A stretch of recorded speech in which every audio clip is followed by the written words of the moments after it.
Well, I'm so glad that I've got some friends on tonight and we are gathering for a graceful life. It's just been on my heart to share with some community members more about the importance as we're aging and really aiming to continue to grow in wisdom, but also to grow in health and wellness. So I just wanted to create this opportunity for us to not only be able to listen from me, but at the end, if we have some questions, to be able to talk about and share together. So this is a graceful life. And my hope is, as we are going through this talk, it won't be just about me giving you things to think about.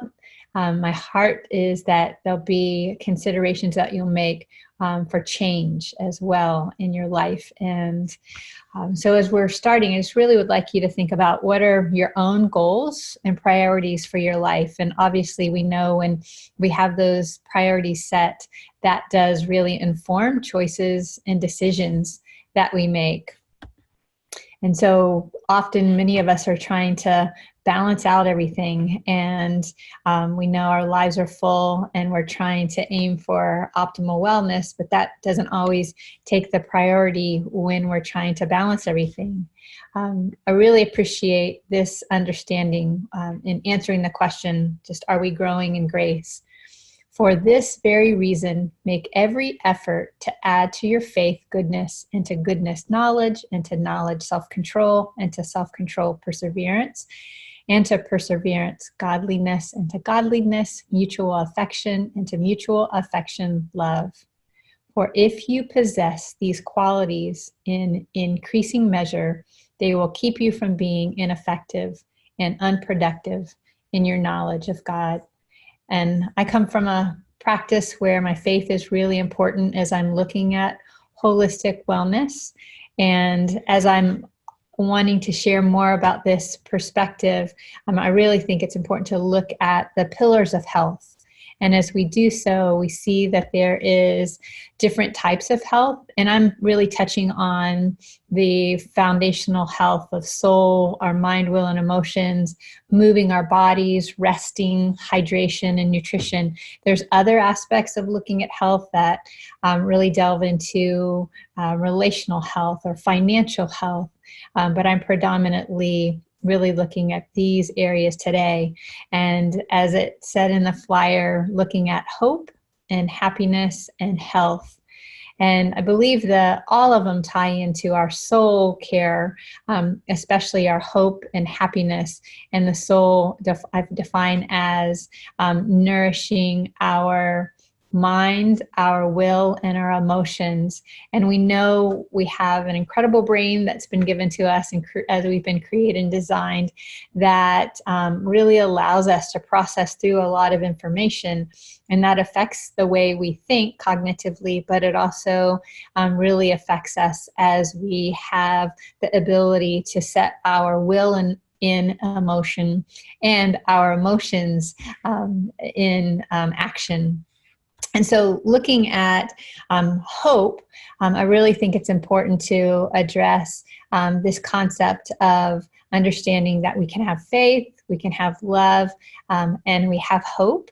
And as we're looking at where we place the priority of having hope in our life, sometimes we may be filled because of circumstances or situations with lots of hope, but sometimes we may feel pretty desperate or in despair because of whatever may be going on that might be circumstantial in our lives. We also know when we're looking at our lives, at times we might feel a bit hopeless, feeling like we have little worth, or we are irrelevant, that we're unimportant, or that our situations and circumstances are that they may seem irrelevant to other people, or that we might seem insignificant. But really the hope is that we will understand what a benefit that we are ourselves when we go through different situations, how those can benefit us towards having greater good in our lives, understanding our significance, our worth, our value, and knowing how very important we are.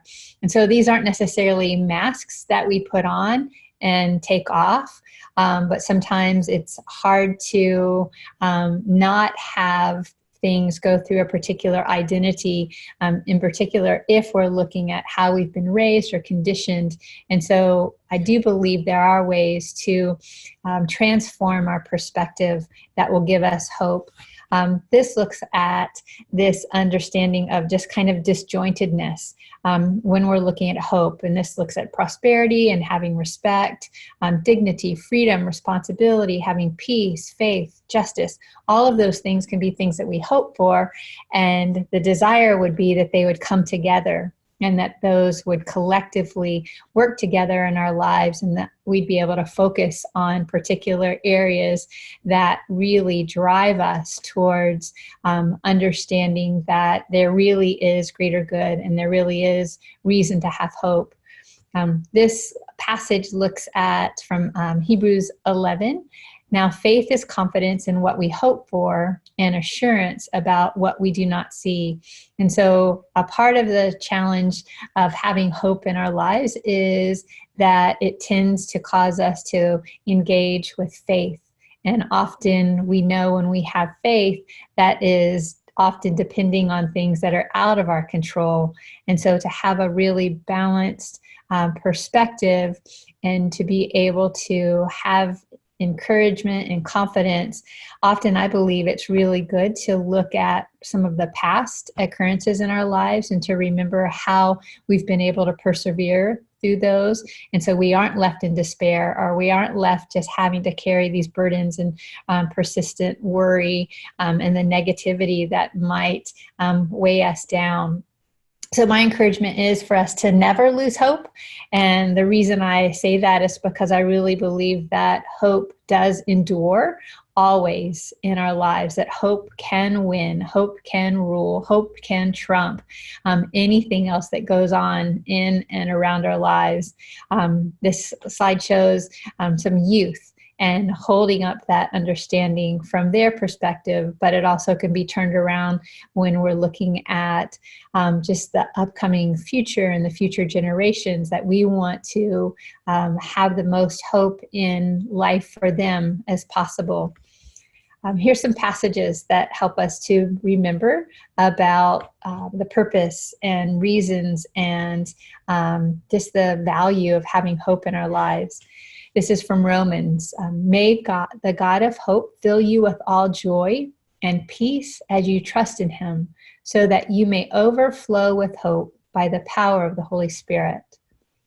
And then Isaiah, but those who hope in the Lord will renew their strength. They will soar on wings like eagles.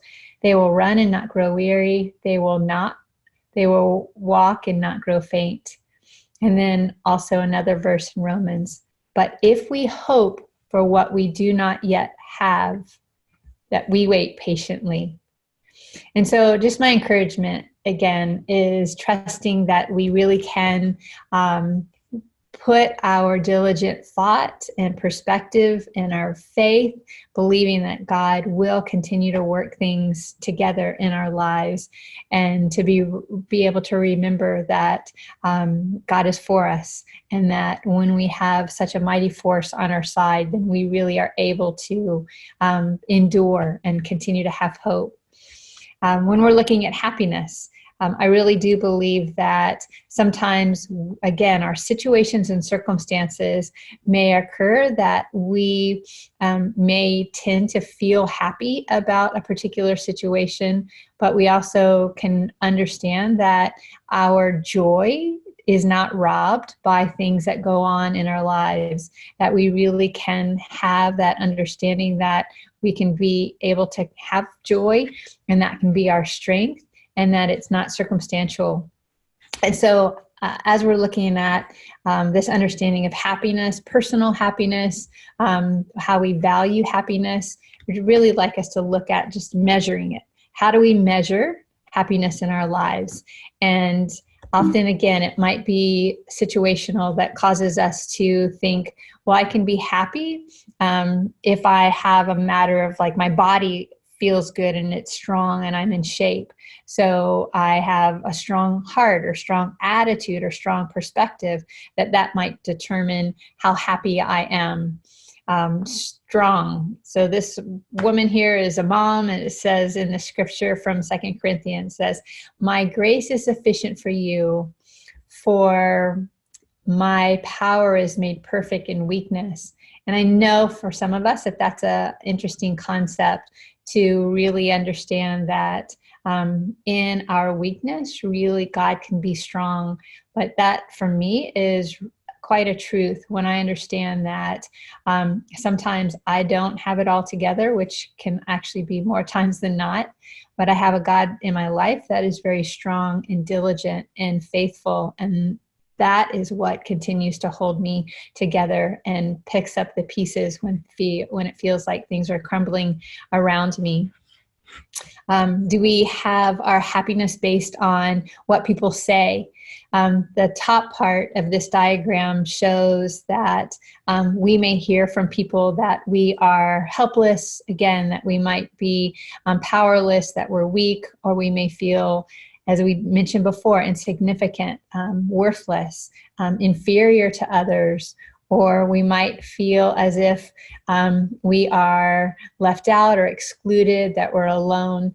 But when we look at the opposite triangle to those on this diagram, really the opposite is the truth. So from that green, the opposite of the red is actually we are, when we come to this base foundation, that we are protected, that we're secure, that we're safe, and that we're strong because God can fortify us and care for us.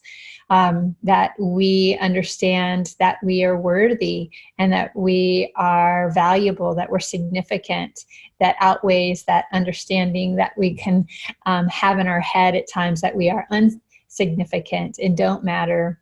Or the opposite of the gold is that we actually can be connected, we can belong, we can be included, we can be accepted.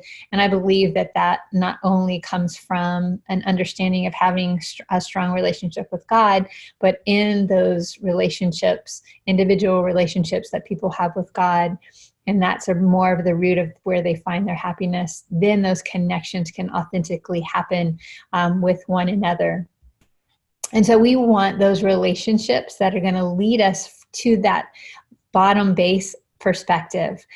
We want to understand the truth of really how we are valued and how we measure hope and how we measure our happiness from God's perspective. And so what God says about this is he lets us know that we are a whole new person and that we have a new life, that we are an incredible work of art designed by God, that we are spiritually alive, and that we are loved.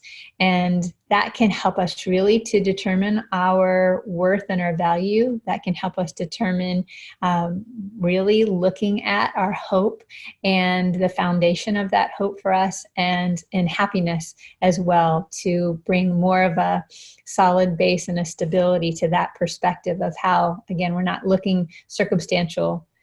And then not to be afraid. Sometimes we lose hope. Sometimes we lose our perspective on how satisfied we're feeling in life because fear can set in and can rob that sense of security or sense of happiness. So in Joshua, it says, "Be strong and of good courage. Do not be afraid, nor be dismayed. For the Lord your God is with you wherever you go." And the next passage, "And the Lord, he is the one who goes before you. He will be with you. He will not leave you nor forsake you. Do not fear nor be dismayed." And so we can lose our happiness at times and that perspective when we feel like we're isolated or feel like we're alone and we don't have anyone to enjoy our life with or to enjoy that sense of well-being and happiness with. But God always lets us know that he's near and with us. So tips for obtaining happiness, some thoughts that I really feel will help us to continue to balance this out and have this better foundational understanding is if we're engaging our faith, if we're nourishing our soul, our mind, will, and emotions, that can help us to have that sense of joy in our life. And by nourishing our soul, our mind, will, and emotions, that is feeding and fueling our thoughts with good things that aren't contrary to the truths of the Bible, but really align with those principles. As we take time to prayer and to meditate, we know that that really can be very soul assuring and soaking for our being. Practicing listening. There's so many times in my own journey when I really believe that God is just whispering truths to me about my identity, but also how he's got this and how he really ultimately is in the control of my life that I need when I really can just let go and trust. And then having this understanding of stillness and quietness, silence, that helps me when things get pretty chaotic in my life. And when I'm feeling that things are really overwhelming me, when I quiet myself and just sit in moments of silence, it can help me to be able to be washed over with this sense of peace and assurance that things are going to be okay. And then practicing breathing, that's something else that can help us. And I like this understanding of how you can do it in repetition. So there's some people who will take in a deep breath and count to 5. So breathing in 1, 2, 3, 4, 5, and then holding your breath for 7 counts. 1, 2, 3, 4, 5, 6, 7, and then exhaling out for 5, 2, 3, 4, 5. And you can take a breath rhythm like that you will, but just take time to breathe. That's really the main point, is to allow these inhale breaths of bringing in the positive, those things that are encouraging, those things that feed you with joy, and exhaling the things that are negative, the things that are drawing you down, the things that are causing you to either be afraid or that robs this understanding of gratitude or appreciation that you can have when you're holding on to happiness and holding on to joy. And then engaging with others in healthy ways, that really can help us when we draw those boundaries and we're able to make good, healthy relationships a priority. That will lead us to feel much more engaged and have joy in our lives. And then drawing boundaries, knowing our limits. That also can help not rob our joy at times when we feel so overwhelmed or overcommitted and we've said yes to one more thing that doesn't allow us to either take time for ourselves or to accomplish those things that we've said yes to be able to accomplish them well. So I believe all of that can help us to have more of a sense of understanding of peace and joy and balance in our lives.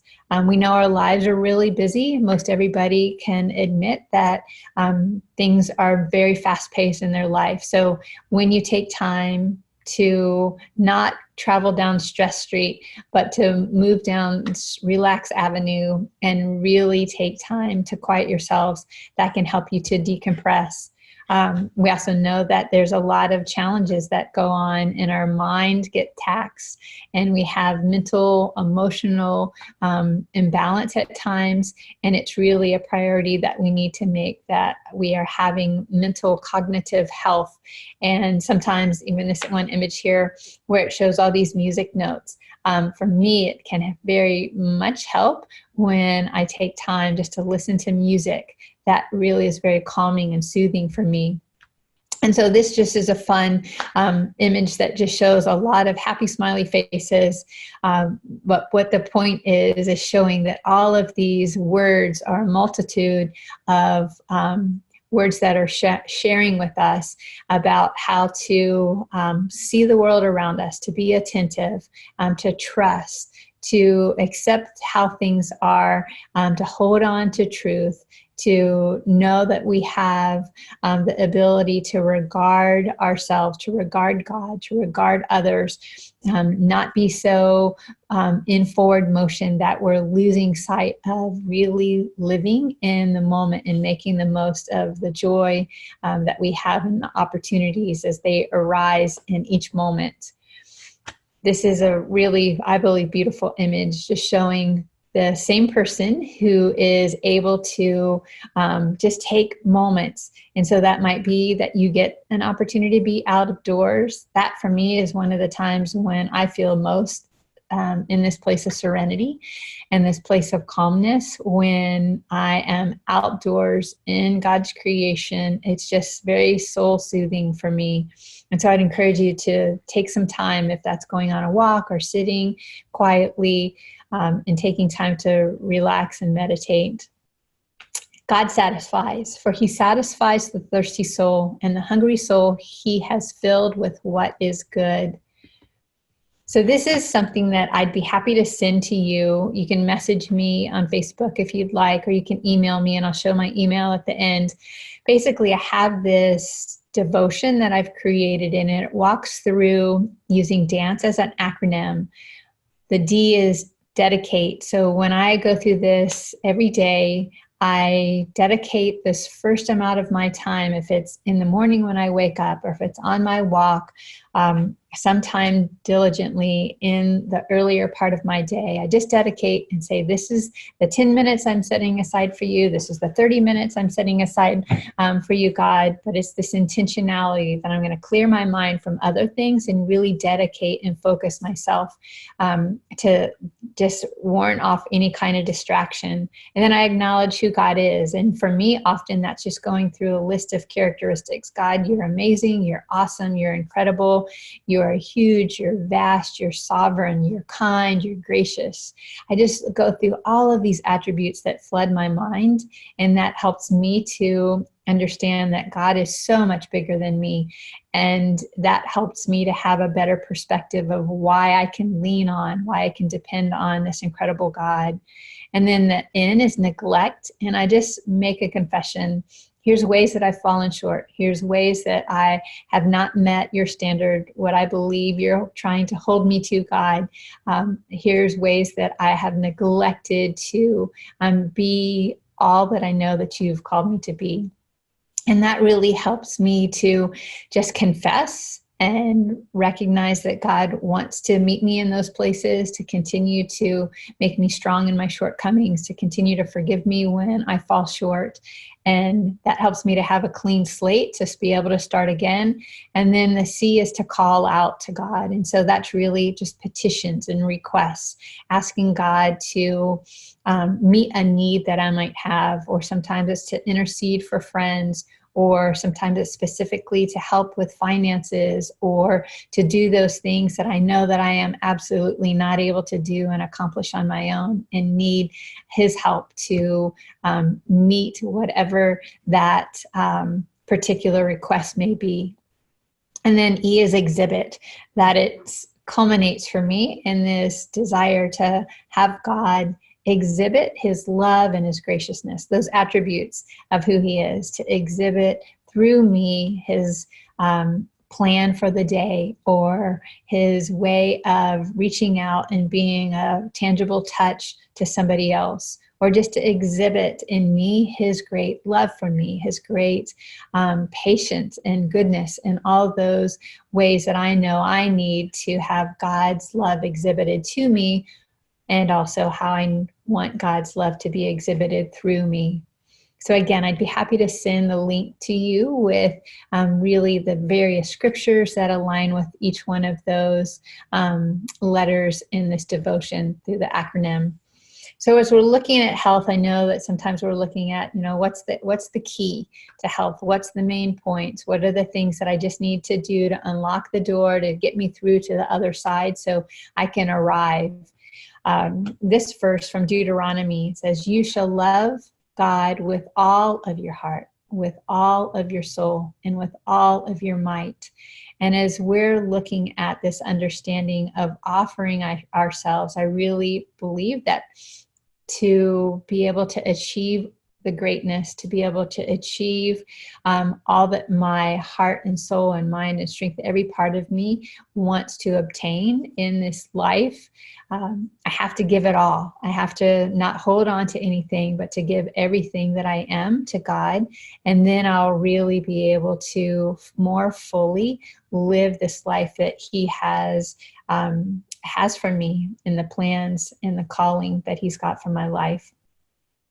So moving our body, we're back to looking at these pillars of health. So we just looked through quite a few considerations related to our soul health, our mind, our will and emotions, based on having hope, based on looking at where are we in this balance of happiness.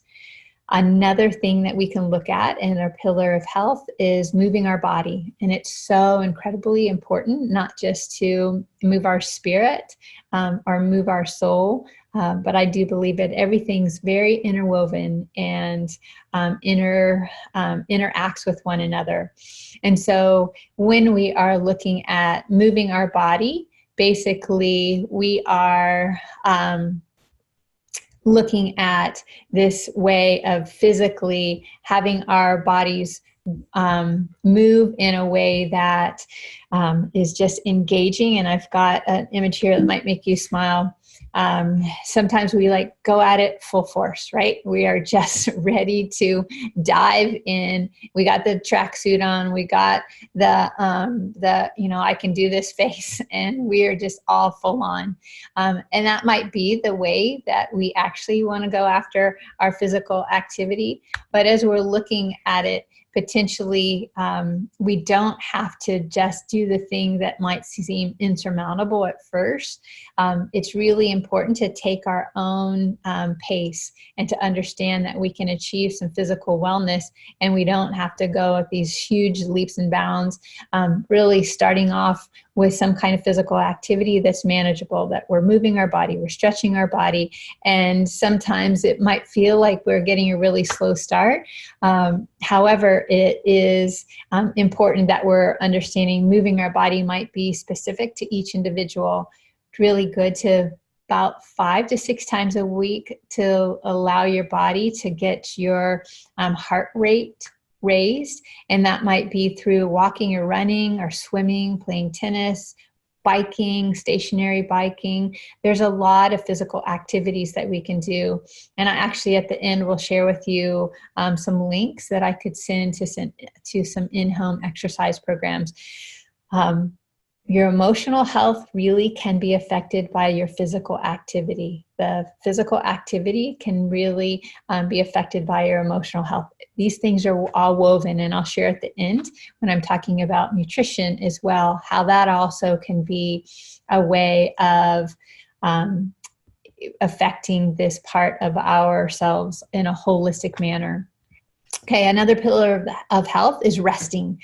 It's really important to take time to rest. And it's not just sitting down and, on our cell phones or watching something that's constantly keeping us engaged. It's good to really shut down and to rest away from all of the activities that go on, and just have time to deep breathe, and to have mindful practice, and to have meditation, and to have prayer that is not just focusing on one more apparatus or gadget or a movie or some other kind of thing. Those can be very fun and relaxing, but to really completely unplug at times, it's quite important. Sleeping is another aspect of that rest, and 7 to 9 hours a night is really optimal. And the reason why this is so important, it's because it's the time for our body to repair. So when we are getting that 7 to 9 hours of rest and sleep at night, it helps to increase our energy, to sharpen our concentration, helps us to have better decision making, improves our memory, our ability to manage stress, improves our physical health, and helps to boost our immune system. So all of those are really benefits that I think that we're wanting to aim for. So our goal is, let's sleep like a baby. And this looks like one of those fairy tale kind of pictures here, to sleep in the comfort of our own bed. But sometimes our own reality is that you might feel like you're just like barely hanging on and trying to keep your eyes closed to get a night's sleep. Or you might feel like you're just some kind of like, I don't know, just out in the wilderness and just like wrapping yourself up and just hearing all the sounds out in the creation and nature, and every kind of sound is disturbing you. Or you can't get comfortable, or you potentially have kids that are wanting to crawl in your bed with you, or you might have a partner that is way too snuggly and you can't really sleep. So I don't know what your particular sleep situation is, but I have got some tips to help us as you're preparing for bed. Really encourage us to avoid late night screen time. That would be like a computer screen, your television screen, your phone screen. If you can get that shut down a minimum of 30 minutes before you go to bed, that really is ideal. Reducing the amount of caffeine, that's usually like 4 hours or more before you go to bed. I like different kinds of beverages like calming teas, golden milk, which is I use a plant-based for that, and I can give a recipe for you if you'd like that as well. But that's really very yummy, but also just soothing, and it helps you just to calm as you are bringing your day to a close. Relaxing activities, reading would be one of those. Lowering your lights. Sometimes people really try to completely shut out all of the light and have complete blackout in their sleeping room. Deep breathing, just that mindful practice, that meditation before you go to bed, and then positive reflection on your day. All of those can help to just bring you to a place where you just have a solid night's sleep and settle you, as opposed to just finishing one thing and then just jumping to bed and your mind is racing. If you take more attentive care, it can really help you to have these benefits of this pillar of health, of good rest and good sleep. Another pillar of health is hydration. And I believe hydration is to prevent dehydration. And one equation that we use is taking half of your body weight, and then that is equivalent to the number of ounces. So this is in just the Western measurement of just taking pounds, half of your weight in pounds, and then that would be equivalent to the number of ounces of water that you would drink a day. More is necessary for dancers. That's a lot of the people that I'm interacting with, athletes. If you live in a hot climate and are sweating a lot, then you need to up that intake of water. Is actually what I'm encouraging us to drink as our beverage to hydrate, because our different choices of drinks really does matter. And we know that a lot of these pictured here are sugary beverages that have even food colors and food additives, and aren't going to actually do the work of hydrating you in a more pure way like your body really needs to replenish. That 70% of your body is water. We really want to make sure we're putting back in good amounts of water. Your water bottles do matter. I encourage using a metal bottle, aluminum, or a PVC-free bottle that doesn't have some of those contaminants, and then just having water that's from a purifier or as a purest source as possible. And then these are really fun ways to flavor up, enhance your waters. There's lots of different types of infused water recipes, and I could send some of those along to you as well if you're interested. You can easily find those online as well. But those just give you more phytonutrients and are full of antioxidants when you're flavoring your water and with fruit. And that can also help in the absorption of the water in your body as well.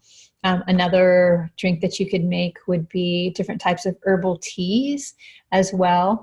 And I'm not going to bring up a lot about coffee, but one other thing to consider is if you're a coffee drinker and you drink coffee in the morning, I encourage you, if you have 1 cup of coffee, then drink 2 cups of water to hydrate yourself, to balance out the caffeine the effects of caffeine and how it acts as a diuretic. So more water is really important.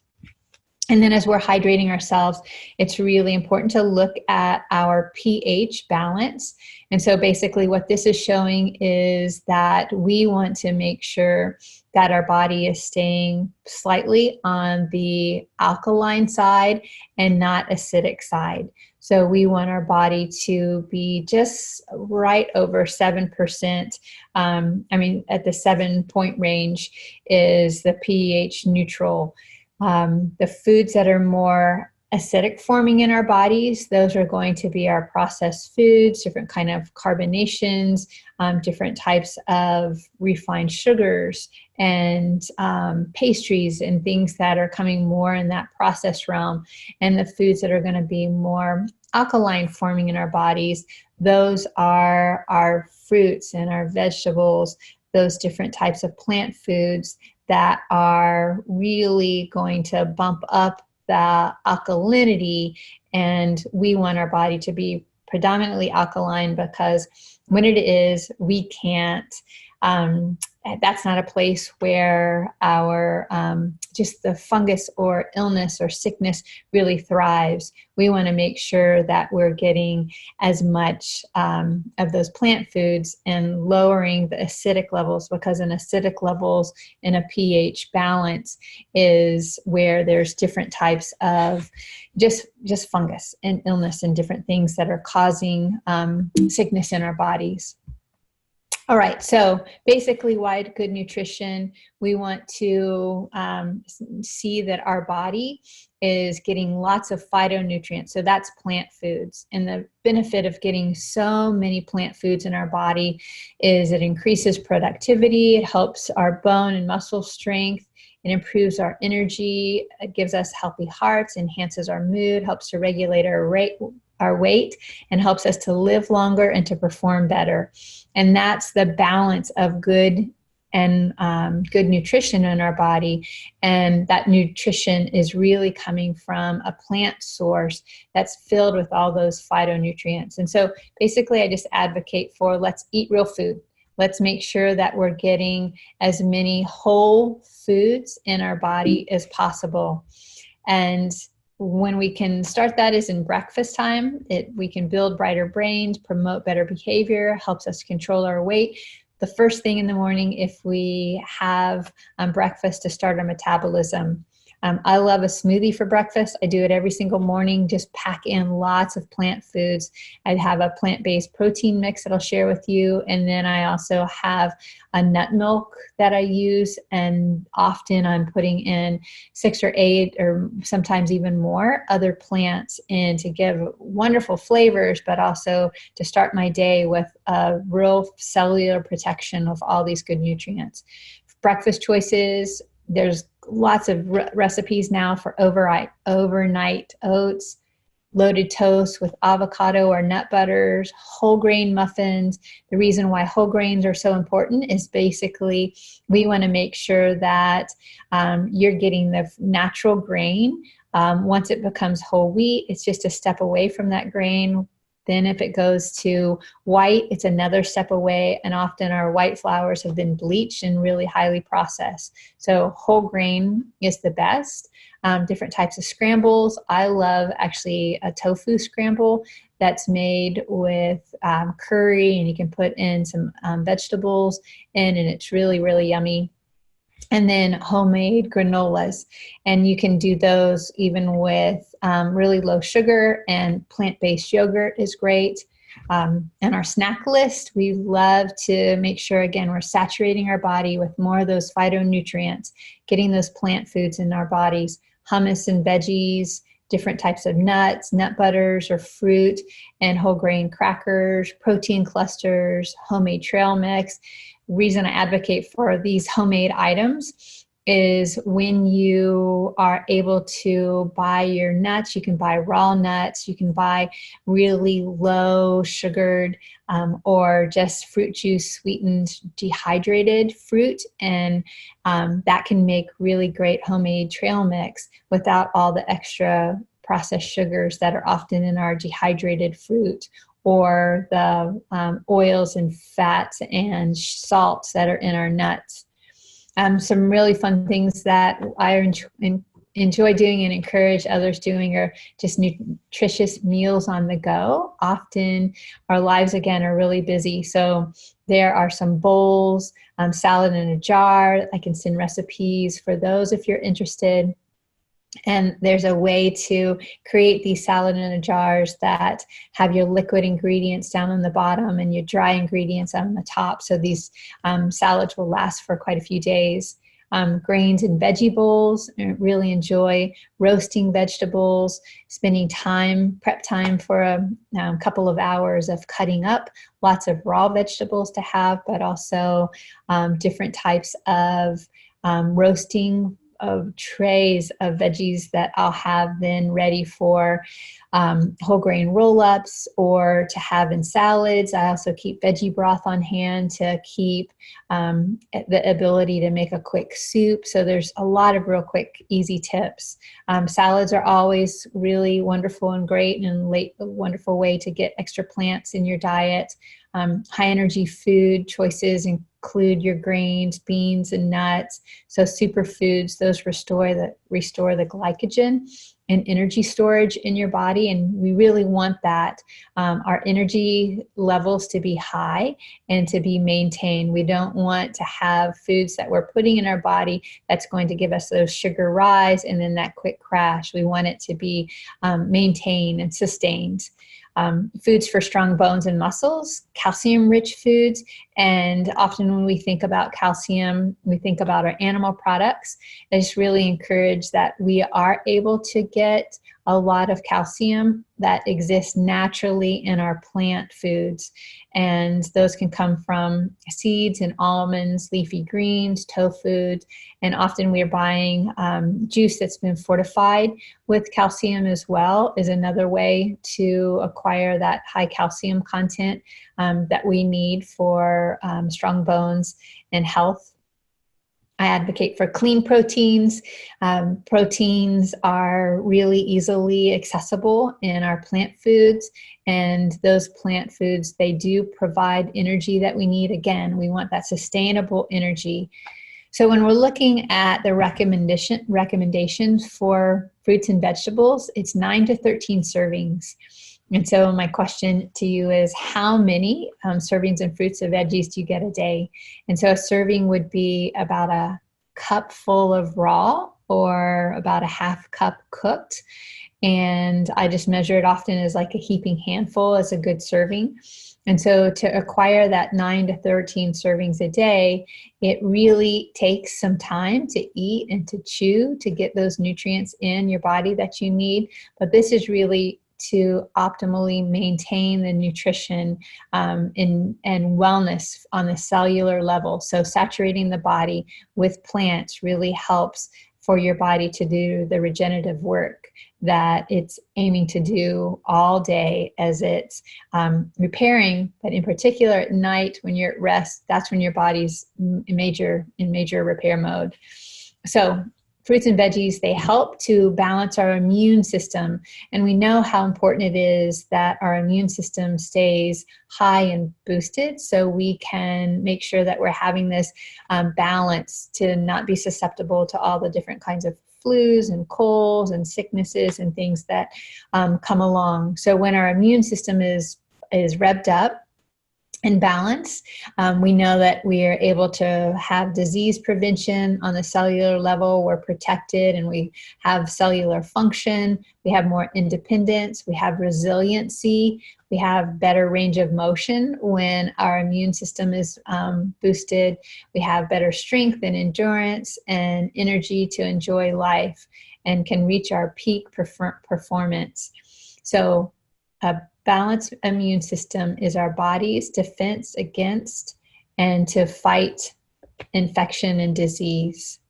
And so these things that I'm talking about, boosting our immune system, to eat these phytonutrients, to have all of these antioxidants in our body, the reason why it's so important is there's something that is called oxidative stress. And oxidative stress basically is caused by a lot of different things. The main cause is through free radicals that are these just little agents that are in the molecules in the air. And what they do, we take deep breath, and when we do, we have free radicals then that roam around in our bodies, and they are compromising a stable molecule. So we'll have a stable fortified molecule. The free radical comes, and what it does is takes away an electron from that fortified molecule. And then what happens is it has this instability and it becomes unfortified. And so that's when different things like different illnesses, cancers, different sicknesses, aging, those types of things occur. But what happens in the design of plant foods, they're loaded with antioxidants. And so when you want to refortify that unstable molecule that is pulling out an electron because of the oxidative stress, basically we have this unpaired electron. When you consume antioxidants, it makes a donation back. And so basically it's refortifying. So we want to combat oxidative stress that happens. And that's from just having emotional stress. It's from having a CT scan, from pregnancy, from airplane travel. There's other things that cause it, as well as just the breath that we breathe that's causing this constant hit. And we usually take about 10,000 hits a day of oxidative stress. And so we want to refortify. We want to have that combat that's coming through our antioxidants. And the only way that contribution is made back is through antioxidants, which are found in plant foods. And so here's an image that shows oxidative stress, free radical damage. Basically, our heart gets compromised from oxidative stress and the free radical damage. Our skin, kidneys, joints, lungs, our brain, our immune system, multi-organs are being affected, and our eyesight as well. So all of those are things that we really don't want to happen, and we really want to make sure we're combating that. So we have in our body a lot of bacteria, and that's underneath our fingernails and behind our ears, just in our hair, eyelashes, everywhere. But the greatest percentage is held in your stomach. So in your microbiome, which is housed right in your gut, in your intestines. And so we have thousands and thousands and thousands of little microbes, and there's good bacteria, and we know that the good bacteria makes us feel good, and it's so important that we're feeding our multitude, our gut colony that has all this bacteria, that we're feeding it the good foods that it needs. So there's about 4 to 6 pounds of bacteria in our bodies. And we know that the good bacteria keeps us healthy. The bad bacteria makes us sick. And so we need to feed our body with prebiotics. So I know that there's a lot of information out there and for sale. You can buy encapsulated or through kefirs and through different types of fermented foods to get probiotics, yogurts, but we really also want to focus on what happens beforehand, which are prebiotics. And the prebiotics really help to formulate a really healthy, wonderful, good gut colony. And so prebiotics are found in all of our plant foods. And so we need to saturate our body with plants, plants, plants. And so you may have heard of this saying, let's eat the colors of the rainbow. And why that's so important is what the red plant foods are, fruits and veggies do that have wonderful contributions to our heart health and our joint support and function. Orange foods, what they do to help prevent cancers and reduce the risk of heart disease.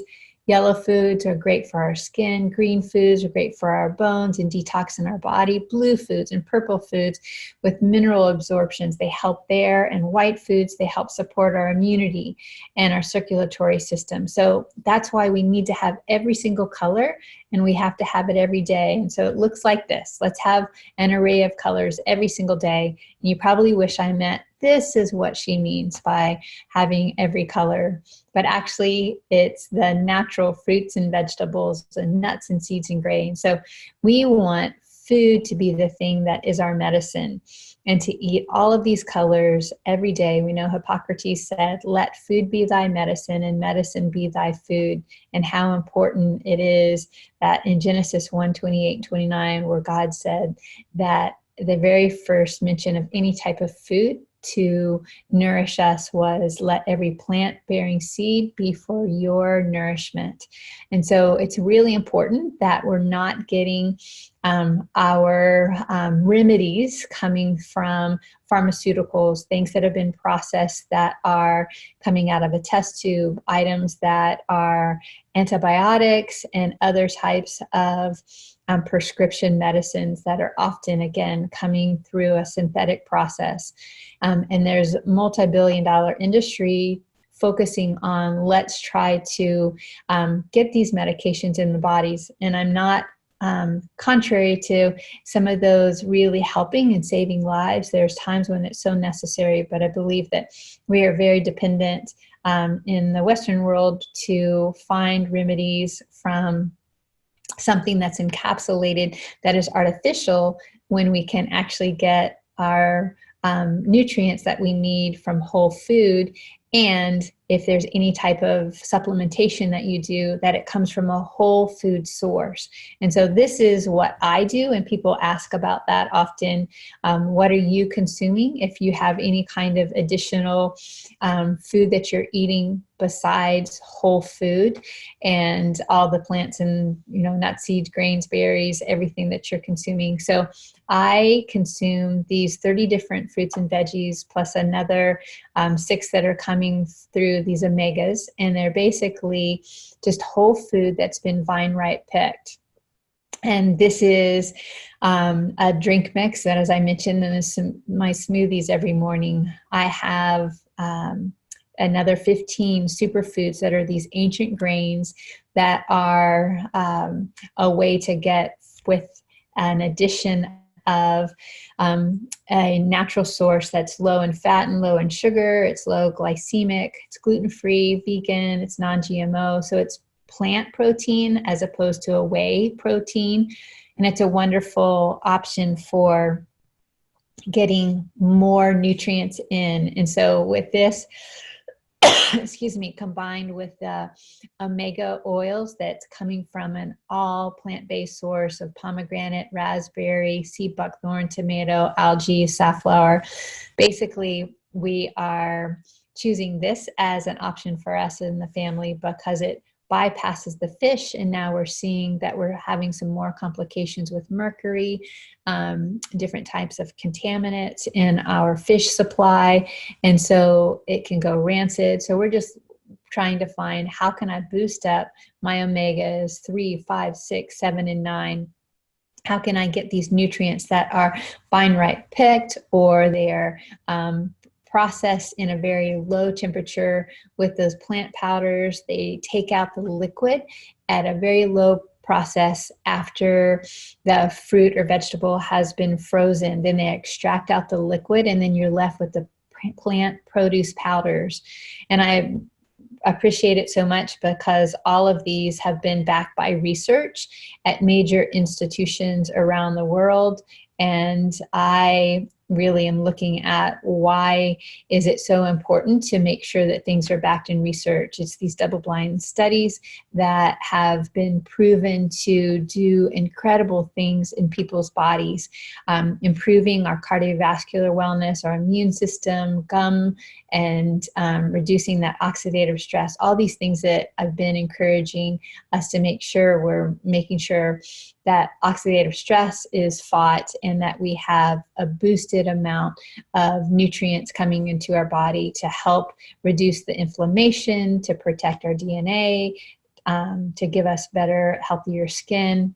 So for me, it's just a wonderful program of looking at how can I get additional resources that I need in my body. And even though I eat a plant-based diet, I have seen such a difference in getting all these extra nutrients in and my energy, how I am able to process and think, the ways that my own body is functioning well. I had a really a bad place on the lower part of my jaw where my gums were recessed. And within about 6 weeks after I started consuming all these plant powders, my gums healed.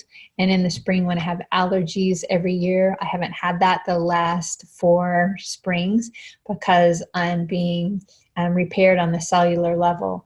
And then with this program, looking at our bodies, having this wellness, we focus in the Shred 10. It helps us to shred some of these habits for 10 days that aren't serving us well and picking up and investing in some new habits. So I can share some more about that. But for me, why this Shred 10, this 10-day commitment really jumpstarts us and detoxes our bodies, but it moves us towards more of these life choices of having all of this focus of living well and making these attempts to make a difference in our overall happiness, in our overall hope and health, in our overall wellness.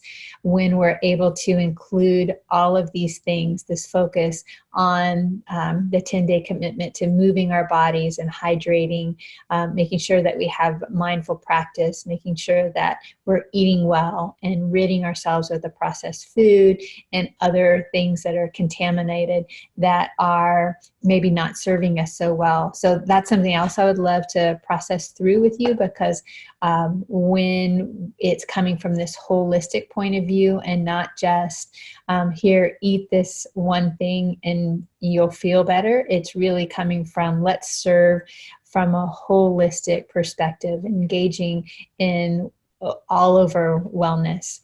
And when people are going through this program, what they're seeing is that they're craving more fruits and vegetables. They have healthier weight just in these 10 days. They have better recovery from their workouts, improving their sleep, increasing their energy, having healthier hair, nails, skin, improving regularity and mental clarity. And those all align with these principles that I'm really helping and hopeful to help us to strive towards this overall wellness and continuing to grow in grace. With these offerings, if a parent places an order, then a child age 4 to college has the free chewables or the plant powders coming in capsules for free for up to 4 years. And then there's also a real fun way to engage with your family, or just if you don't have a place to grow a garden.